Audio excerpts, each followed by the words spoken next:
Kwedu no mabuja nyasi muruziya kaa kuti izuva rosarudzo. Saka Mhanduwe WeNhau wati wambokupunkurirei nhau dzosusuro masikati zuva ro23 mwedzi uno waNyamavhuvhu. Tiri kuti hashtag Zimbabwe decides, hashtag Zimbabwe elections, hashtag vote in peace.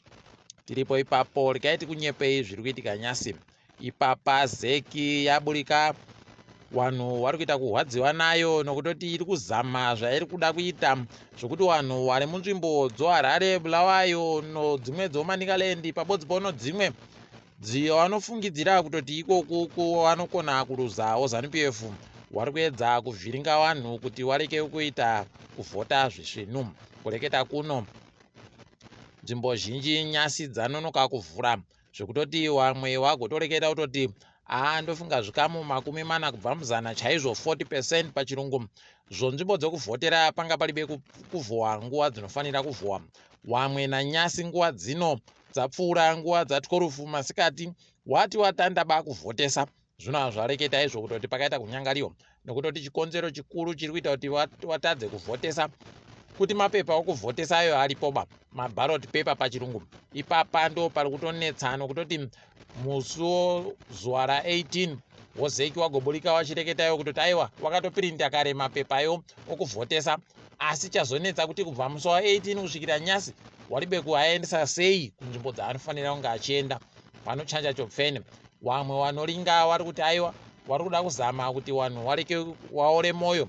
Vamwe wakati gungwarirai, vanokona kunge vari kuda kubisa vanhu kubva nzvimbo dzakataramuka kuti wakone kuuyawo wachibatirana kuzovhota nguva idzodzo. Rekai tirambe takaringa kuti zvinenge zvichitekaira sei.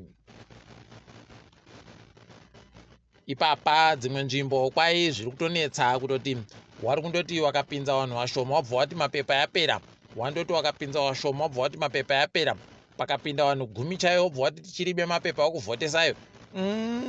Zvisvino bai zvirekai tirambe hedu takaringa ipapa kuona kuti zvinenge zvimbopera sei.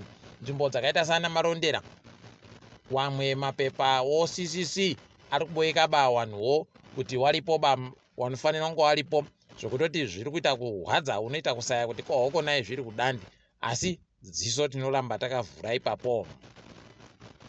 ZEC yaenderera mberi nokuita mutsepwede yayo nyasi. Ipapa kwai dande mutande riya rinosenzesiwa pafoni rosta 265# kuti munhu aringe kuti paari kuvhoterapo ndopapi.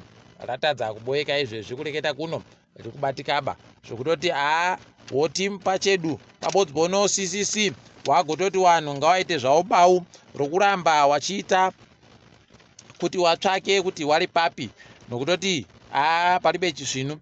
Wagotoreketa wakatoti aiwa vanhu kuitai mutsvake nhamba iya yomacitizens moisa ipapo muchitsvaka kuti muri kuvhotera papi, munohamhanyepiwa pokuvhotera chaipo zviite zvakanaka. Tinoramba takandoringa chikunyepai kuti zvinenge zvichitekaira sei. Apawo pokare kureketa kuno bato roCCC raita mureketo waro kureketa kuno kunzvimbo yeHarare wachichema-chema nozviri kuitiwa noZEC heno kuti zvichambotekaira sei, asi wandoramba wari kukurudzira vanhu kuti aiwa kurekai kuora moyo nokutoti ndo zvavanenge vari kuda kuti mureke kuvhota. Ndosaka watomukirira kumwaya mapepa ari kuti bato roCCC riri kuti musaende kovhota. Iro bato riri kutoti endai kovhota, munhu wese ngaaende kovhota. Charamba takaringa zvedu kuti zvinenge zvipera sei. Ende munofanira kuziva kutoti kana nzvimbo yekuvhotera yenyu yavhuwa na12 munofanira kusvikawo na12 yakavhuwa, nokuti nguva dzinofanira kuvhotewa nevanhu maawa anoita 12 chaiwo, 12 hours kuti zviite zvakanaka.